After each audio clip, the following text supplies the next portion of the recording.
When a helicopter enters the battlefield, everything changes.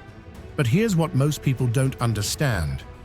The United States, Russia, China, and NATO don't just build different helicopters. They build them for completely different wars.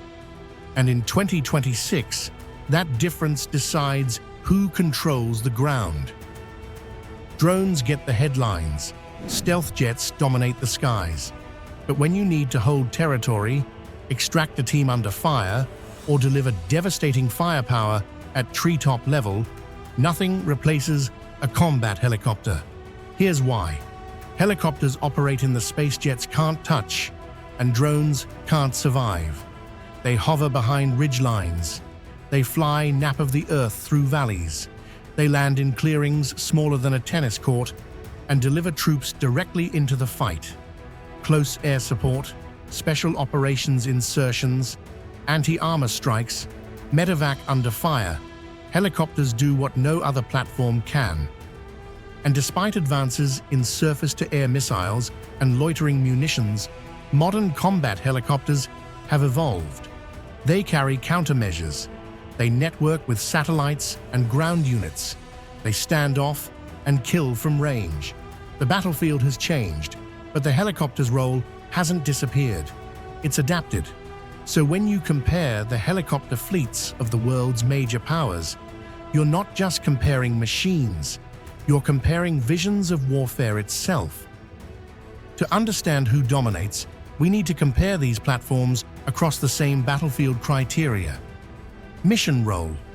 Is it built to kill tanks, transport troops, or do both? Survivability. Armor protection, redundant systems, infrared countermeasures. Can it take a hit and keep flying? Sensors and avionics. How well does it see, track, and engage targets in degraded conditions? Weapons flexibility. Can it adapt to different threats with different loadouts? Range and endurance. How long can it stay in the fight without refueling? Battlefield integration. Does it share data with other assets in real time, or does it fight alone? Logistics and maintenance. Can you keep it flying in austere conditions, or does it need a factory-level maintenance facility? And finally, combat experience. Has it been tested in actual war, or is it still theoretical? These are the standards. Now let's see how each nation measures up. The United States doesn't just build helicopters. It builds nodes in a networked kill chain. American doctrine is built on information dominance. The Apache, the Black Hawk, the Chinook, they're not designed to fight alone. They're designed to operate inside a web of satellites, drones, AWACS, ground sensors, and fast jets. They receive targeting data from sources miles away. They hand off threats to artillery or air support. They coordinate with special operations forces in real time. Take the AH-64E Apache Guardian. It carries longbow radar, advanced targeting pods, and Link 16 data link. It can detect and engage armored vehicles beyond visual range, then share that targeting information with F-35s overhead. It doesn't just hunt, it orchestrates. The Black Hawk family has grown into dozens of variants for special operations, medevac, electronic warfare, and search and rescue.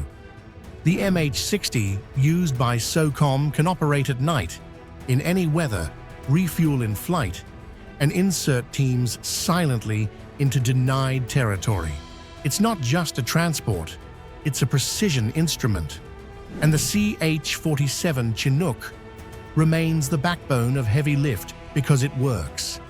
It's been upgraded continuously for over 60 years.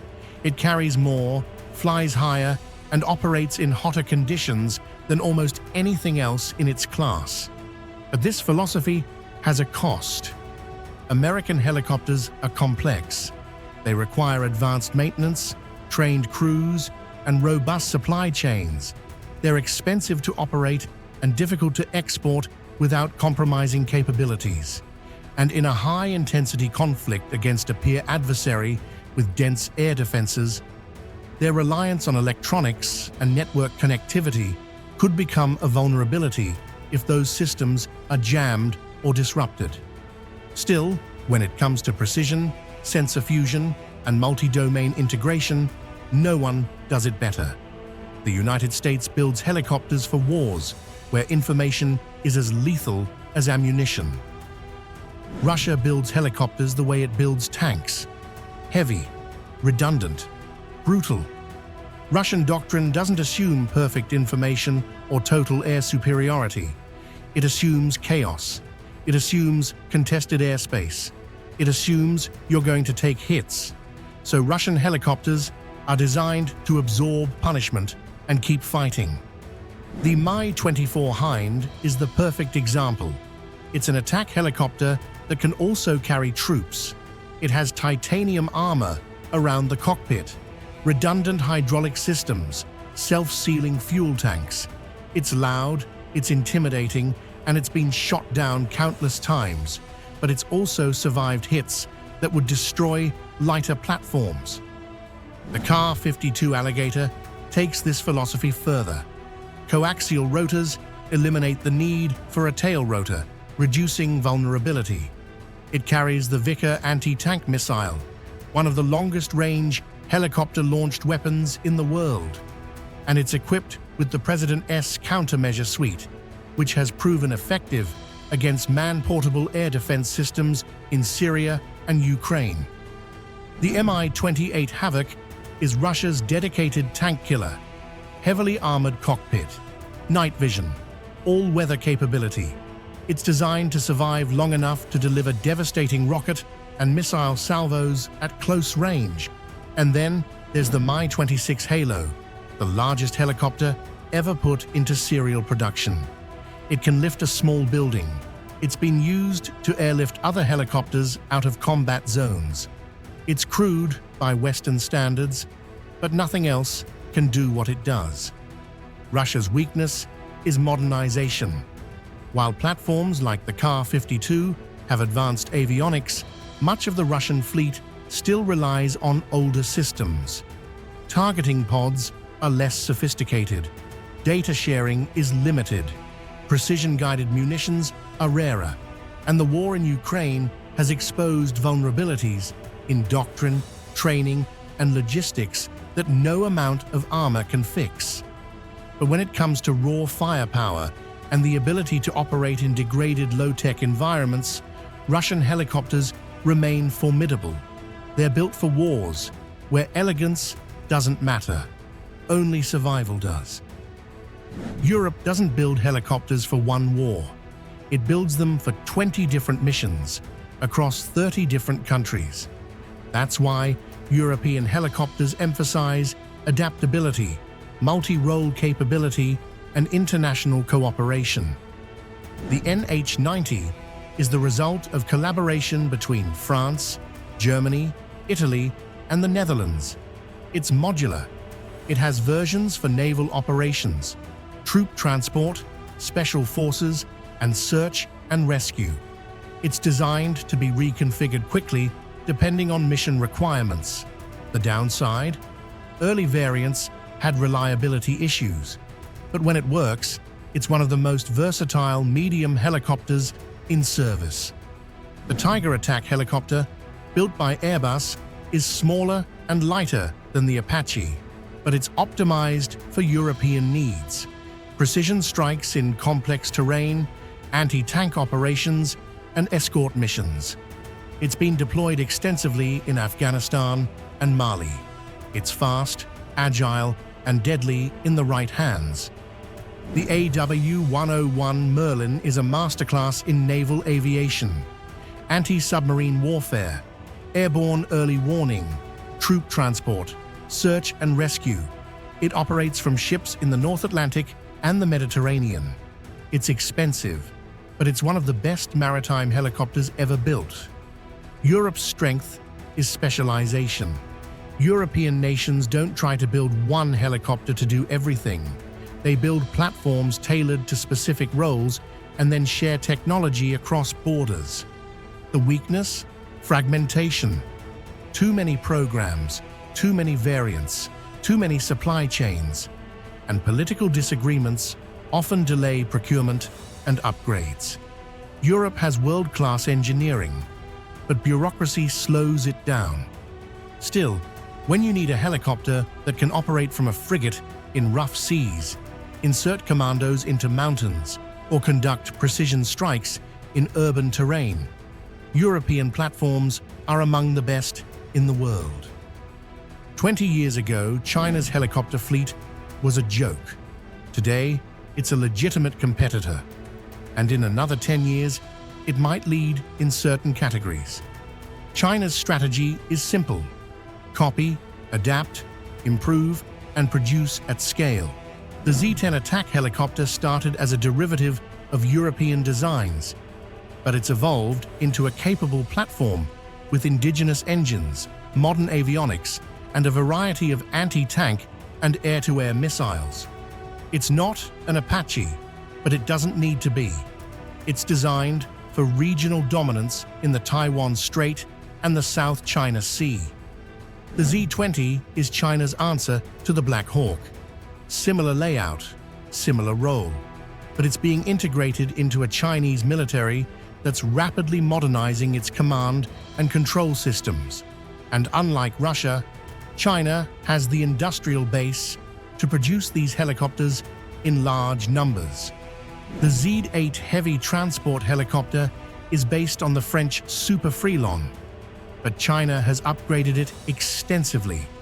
It's used for amphibious assaults, mountain operations, and disaster relief. It's not elegant, but it works. China's advantage is speed. They're developing new platforms, integrating them into doctrine, and fielding them faster than any Western nation. They're investing heavily in unmanned systems, AI-assisted targeting, and next-generation rotorcraft concepts.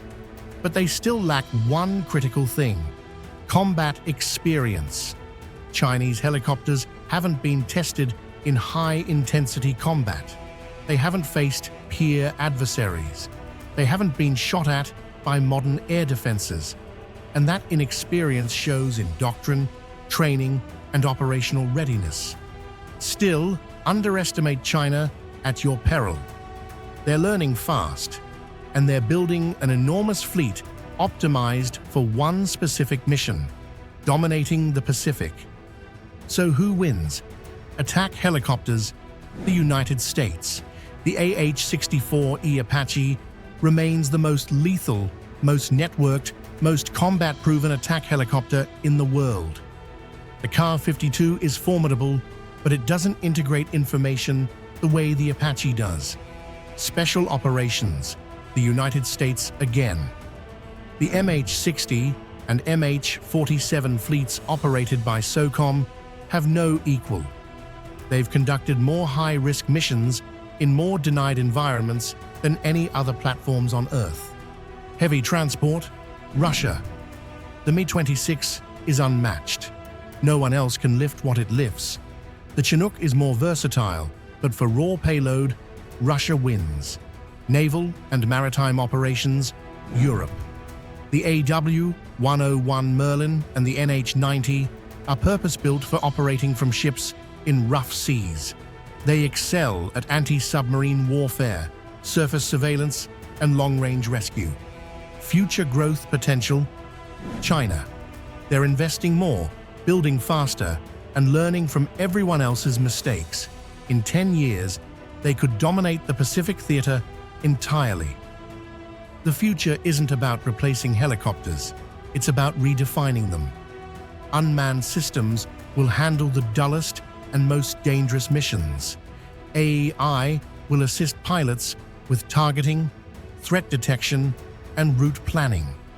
Helicopters will become even more networked, sharing data instantaneously across the battle space. But here's the reality: as long as wars are fought on the ground, helicopters will be there, because flexibility, speed, and the ability to land anywhere will never go out of style. The question isn't whether helicopters matter, it's who builds them better for the wars we're actually going to fight. 4 nations, 4 philosophies, 1 brutal truth. The way you build your helicopters reveals the way you expect to fight. If you want more deep dives into military aviation and the technology shaping modern warfare, subscribe and turn on notifications. Comment the word heli if you think helicopters are still kings of the battlefield. And hit that like button. It helps more than you know. This is the future of air power, and it's already here.